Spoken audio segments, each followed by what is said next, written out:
Break के बाद स्वागत है आप सभी का। आप सभी देख रहे हैं सी न्यूज भारत। वक्त हो गया है न्यूज बुलेटिन का। बुलेटिन में बात करेंगे हापुड़ की, जहां सिंभावली में फोटोग्राफर के साथ घटित लूट की घटना का सफल पुलिस ने किया अनावरण। साथ ही चर्चा करेंगे हाथरस की, जहां सिकंदराव में बाइक सवार को अज्ञात वाहन ने मारी टक्कर, हुई मौत। और बात होगी समस्तीपुर की, जहां हसनपुर में सेक्टर पदाधिकारी की बैठक हुई आयोजित। इन तमाम खबरों पर करेंगे विस्तार से चर्चा। खबर हापुड़ से, जहां थाना सिंभावली पुलिस टीम ने थाना क्षेत्र अंतर्गत फोटोग्राफर के साथ घटित लूट की घटना का अल्प समय में सफल अनावरण करते हुए सहित 3 अभियुक्तों को गिरफ्तार कर लिया है, जिनके कब्जे से लूटा गया कैमरा, नकदी, फोटोग्राफी करने के अन्य उपकरण एवं अवैध चाकू बरामद हुआ है। गिरफ्तार अभियुक्तगण सीसीटीवी कैमरे व पुलिस गश्त से बचते हुए जंगलों के रास्ते जाकर बाईपास पर खड़े होकर 2 पहिया वाहनों पर पत्थर फेंककर वाहन चालकों को चोट पहुंचाकर लूटपाट की घटना को अंजाम देते थे। आइए जानते हैं इस विषय में क्षेत्राधिकारी गढ़मुक्तेश्वर का क्या कुछ कहना है। क्या उनका आपराधिक इतिहास है? देखिए, दिनांक 6/7 की देर रात्रि को पुलिस को एक एक्सीडेंट की सूचना प्राप्त हुई। पुलिस ने जाकर देखा तो खुड़लिया बाईपास पर एक आदमी बेसुध पड़ा हुआ था। पुलिस ने उसे तत्काल अस्पताल में भर्ती कराया। फिर पुलिस ने इससे जुड़े तथ्यों पर गहनता से छानबीन की और सारी कड़ियाँ जोड़ी।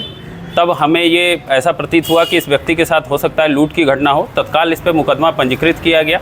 सर्विलांस और सीसीटीवी की मदद से सारे साक्ष्य खंगाले गए और उसके बिना पर कल मुकदमा पंजीकृत कल हुआ है। और आज सुबह पुलिस ने हेमराज, कुलविंदर और वसीम, इन 3 लोगों को गिरफ्तार किया है, जिसमें हेमराज तो ग्राम खुड़लिया का रहने वाला है और कुलविंदर और वसीम ये सिंभावली के ही रहने वाले हैं।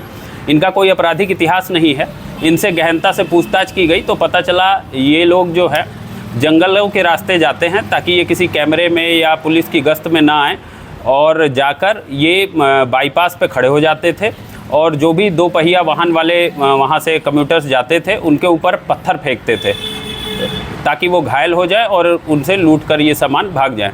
तो इसी क्रम में सिंभावली पुलिस ने इनको आज सुबह गिरफ्तार किया है और इनसे बरामदगी हुई है, जिसमें एक shooting camera, 5 charging adapter, 6 battery और कार्ड रीडर भी है, फोकस लाइट भी है, उसका चार्जर। हापुड़ से सी न्यूज संवाददाता सुनील कुमार की रिपोर्ट।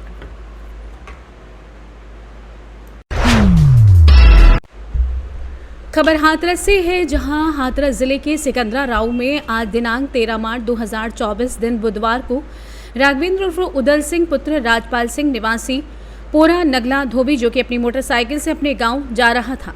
बताया जाता है कि जब राघवेंद्र जिरौली कला के समीप पहुंचा तो पीछे से किसी अज्ञात वाहन ने उसको टक्कर मार दी।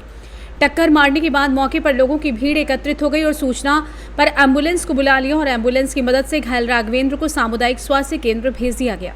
वहीं डॉक्टर ने राघवेंद्र को जांच पड़ताल कर मृत घोषित कर दिया। जब मौत की खबर परिजनों को लगी तो परिजनों में कोहराम मच गया। घटना की सूचना पाकर सिकंदरा कोतवाली पुलिस भी मौके पर पहुंच गई और मृतक के शव को अपने कब्जे में लेकर पोस्टमार्टम हेतु भेज दिया है और अग्रिम कार्यवाही में जुट गई है। नमस्कार, मैं गौरव पचौरी, भारतीय किसान यूनियन भानु, जिला मीडिया प्रभारी। आपको अवगत कराना चाहता हूँ कि मेरे द्वारा जिलाधिकारी महोदय हाथरस को एक प्रार्थना पत्र दिया गया, जिसमें गांव जरेरा विकासखंड हसैन में एक सड़क निर्माण हो रही है, जो श्रीपाल के घर तक मंदिर तक निर्माण का कार्य किया हुआ है। करीब 300 मीटर की सड़क है, जिसमें माना गया ऐसा कोई भी कार्य नहीं हुआ है। उसी को देखते हुए मैंने जिलाधिकारी महोदय को प्रार्थना पत्र दिया है। मैं भारतीय किसान यूनियन भानु मीडिया प्रभारी के नाते अवगत कराना चाहता हूँ कि सड़क को मानक के अनुसार नहीं बनाया गया। भारतीय किसान यूनियन भानु उग्र आंदोलन करेगी, जिसके जिम्मेदार प्रशासन होगा। क्योंकि ये सरकार द्वारा कहा गया है कि कोई भी सड़क बने वो भ्रष्टाचार को नहीं दिखानी चाहिए।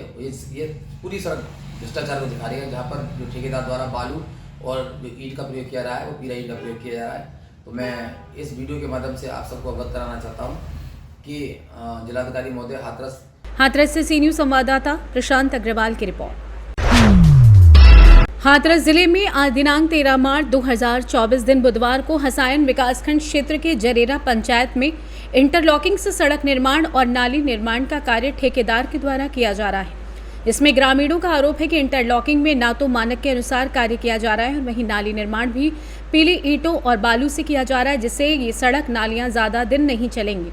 इस कार्य को तत्काल रुकवाकर मानक के अनुसार सड़क कार्य का निर्माण कराया जाना चाहिए, जिसको लेकर भारतीय किसान यूनियन भानु के मीडिया प्रभारी गौरव पचौरी के द्वारा लिखित पत्र भेजकर जिलाधिकारी से शिकायत की गई है, जहां मानक के अनुसार कार्य नहीं हुआ तो किसान यूनियन भानु आंदोलन करेगा। नमस्कार, मैं गौरव पचौरी, भारतीय किसान यूनियन भानु, जिला मीडिया प्रभारी। आपको अवगत कराना चाहता हूँ कि मेरे द्वारा जिलाधिकारी महोदय हाथरस को एक प्रार्थना पत्र दिया गया, जिसमें गांव जरेरा विकासखंड हसैन में एक सड़क निर्माण हो रही है, जो श्रीपाल के घर तक मंदिर तक निर्माण का कार्य किया हुआ है।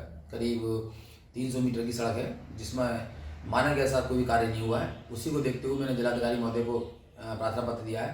मैं भारतीय किसान यूनियन भानु मीडिया प्रभारी के नाते अवगत कराना चाहता हूँ कि सड़क को मानक के अनुसार नहीं बनाया गया। भारतीय किसान यूनियन भानु उग्र आंदोलन करेगी, जिसके जिम्मेदार प्रशासन होगा। क्योंकि ये सरकार द्वारा कहा गया है कि कोई भी सड़क बने वो भ्रष्टाचार को नहीं दिखानी चाहिए। ये पूरी सड़क भ्रष्टाचार को दिखा रही है, जहाँ पर जो ठेकेदार द्वारा बालू और जो ईंट का प्रयोग किया रहा है वो पीला ईंट का प्रयोग किया जा रहा है। तो मैं इस वीडियो के माध्यम से आप सबको अवगत कराना चाहता हूँ कि जिलाधिकारी महोदय हाथरस पूरी मामले को संज्ञान में लेकर उचित कार्रवाई करें।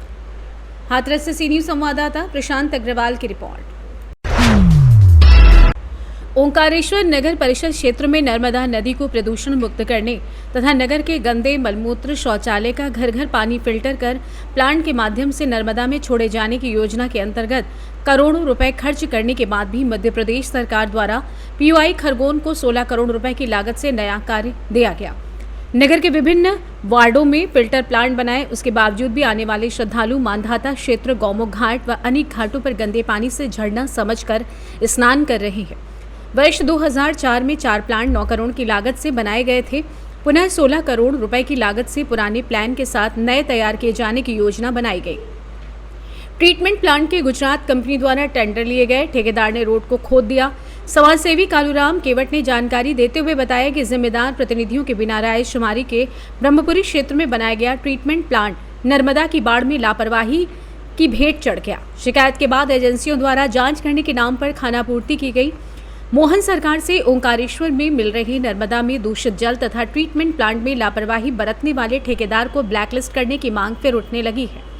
आइए जानते हैं इस विषय में कालूराम केवट का क्या कुछ कहना है। ओंकारेश्वर में पीयूआई कंपनी के द्वारा ठेकेदार के माध्यम से जो प्लांट चालू किया गया था, पूर्व में करोड़ों की लागत से बने हुए नगर के गंदे पानी को फिल्टर करके नर्मदा जी के अंदर छोड़ा जाना था। वो प्लान 4 साल का ग्वालियर की कंपनी के द्वारा चलाने के बाद में नगर परिषद के हैंडओवर करने के बाद में पुनः 16 करोड़ के समथिंग लागत से नया निर्माण कार्य किया गया है, जिसमें पुराने ही फिल्टर प्लांटों को इंक्लूड करके वापस उसका संचालन चालू किया गया है, जिसमें आज भी वही स्थिति है कि नर्मदा जी के अंदर बिना फिल्टर किया हुआ पानी जा रहा है। इस ओर प्रशासन ने भी ध्यान देना चाहिए। टोटल कितने करोड़ के प्लान बने और कब से बन रहे हैं? अभी वर्तमान में बताया जा रहा है जानकारी के हिसाब से कि 16 करोड़ का पुनः प्रोजेक्ट बन के आया है नर्मदा जी के अंदर शुद्धिकरण को पानी को लेकर, जिसमें पूर्व में भी 9 करोड़ की लागत से बनाया गया था। संपूर्ण नगर में गड्ढे खोद दिए गए। हाँ, कंपनी के द्वारा जो कार्य अधूरे छोड़ दिए गए थे, जहाँ पे पाइपलाइन डाल रहे वो गड्ढे यथावत रिपेयरिंग करने के बाद, निर्माण काम करने के बाद में रिपेयरिंग करना चाहिए। नगर परिषद ओंकारेश्वर का क्या भूमिका है इसमें? विभागीय जानकारी के अंतर्गत ये पता लग रहा है कि पीयूआई विभाग की अपने स्वतः विभाग है, नगर परिषद में इनका कोई हस्तक्षेप नहीं बताया गया है। पीआईयू के अधिकारी ब्रह्मपुरी क्षेत्र में नर्मदा की बाढ़ में करोड़ों रुपए की बिल्डिंग ध्वस्त हो गई थी, अधिकारी दावत उड़ा के चले गए। उसके बाद अभी वर्तमान में चूँकि आपके पास ही यह विभाग का दायित्व है, तो क्या चल रहा है मामला?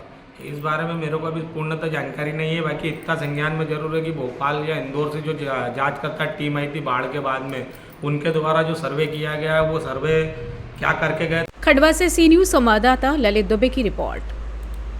खबर समस्तीपुर से, जहां हसनपुर प्रखंड मुख्यालय पर लोकसभा चुनाव 2024 के मद्देनजर बुधवार को हसनपुर प्रखंड मुख्यालय में प्रखंड के सभी सेक्टर पदाधिकारियों की बैठक आयोजित की गई, जिसकी अध्यक्षता DCLR अमित कुमार ने की। उन्होंने बैठक में उपस्थित पदाधिकारी से कहा कि इस बैठक में सेक्टर पदाधिकारी के अलावा सभी कोषांग के पदाधिकारी भी मौजूद थे।